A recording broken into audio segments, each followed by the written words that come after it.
भगवान शिव को बेहद रहस्यमयी माना गया है। वे हिंदू समाज के सर्वोच्च देवता हैं।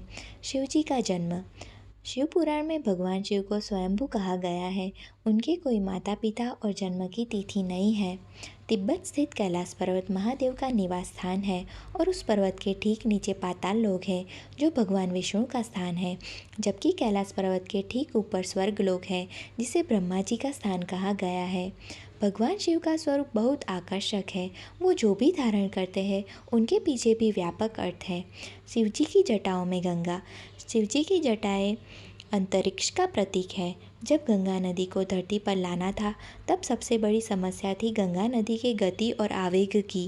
गंगा नदी का वेग प्रवाह इतना अधिक था कि उन्हें सीधा धरती पर उतार दिया जाता तो धरती समाप्त हो सकती थी। तब शिवजी ने गंगा नदी को अपनी जटाओं में बांध लिया और उन्हें अलग अलग जगह से पृथ्वी पर उतारा। शिवजी के मस्तक पर चंद्रमा। क्षय रोग से बचने के लिए चंद्रमा ने शिवजी की कठोर तपस्या की थी। चंद्रमा की तपस्या से प्रसन्न होकर महादेव ने उनकी रक्षा की और उन्हें अपनी जटाओं में स्थान दिया। तीसरा नेत्र। भगवान शिव के त्रिनेत्र त्रिगुण को दर्शाते हैं। शिवजी का दाया नेत्र सत्वगुण, बायां नेत्र रजोगुण और ललाट पर स्थित नेत्र को तमोगुण कहा गया है।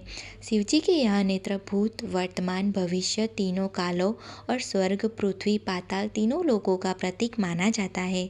इसीलिए शिवजी को त्रिलोचन, त्रयंबक भी कहा गया है। शिवजी के गले में सांप। शिवजी के गले में जो नाग है, उसका नाम वासुकी है और उसके बड़े भाई का नाम शेषनाग है। एक दंत कथा के अनुसार भगवान शिव वासुकी की भक्ति से इतने प्रसन्न हुए थे कि उन्होंने वासुकी को अपने गले में आभूषण की तरह रहने का वरदान दिया था। शिवजी का शस्त्र त्रिशूल।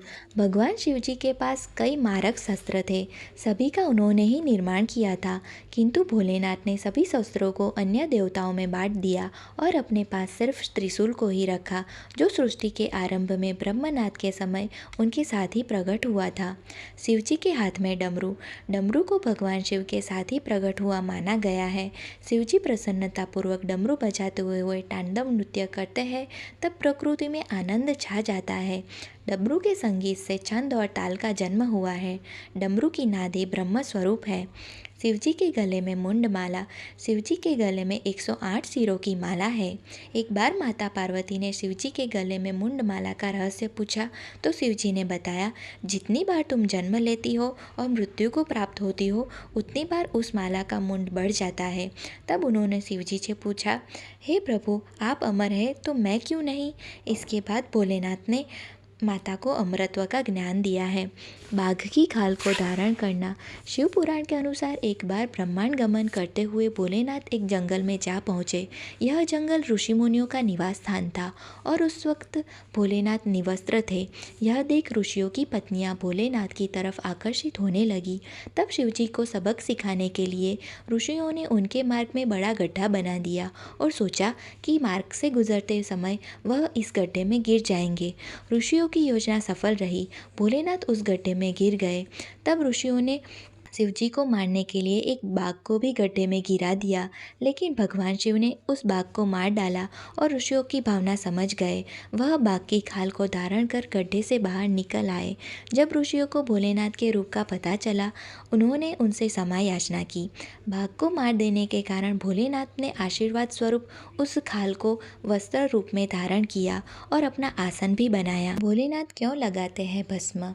पौराणिक कथा के मुताबिक जब माता सती ने क्रोध में आकर खुद को अग्नि के हवाले कर दिया था, उस वक्त शिवजी उनका शव लेकर धरती से आकाश हर जगह घूम रहे थे। विष्णु जी से उनकी यह दशा देखी नहीं गई और उन्होंने माता सती के शव को भस्म में बदल दिया। महादेव ने पत्नी को भस्म में बदला हुआ देखकर वो राख शरीर पर लगा ली। भोलेनाथ का नाम अपने आप में एक महाशक्ति है। शिवजी का मंत्र ओम नमः शिवाय दुनिया का सबसे प्राचीन और ताकतवर मंत्र है। नमस्कार।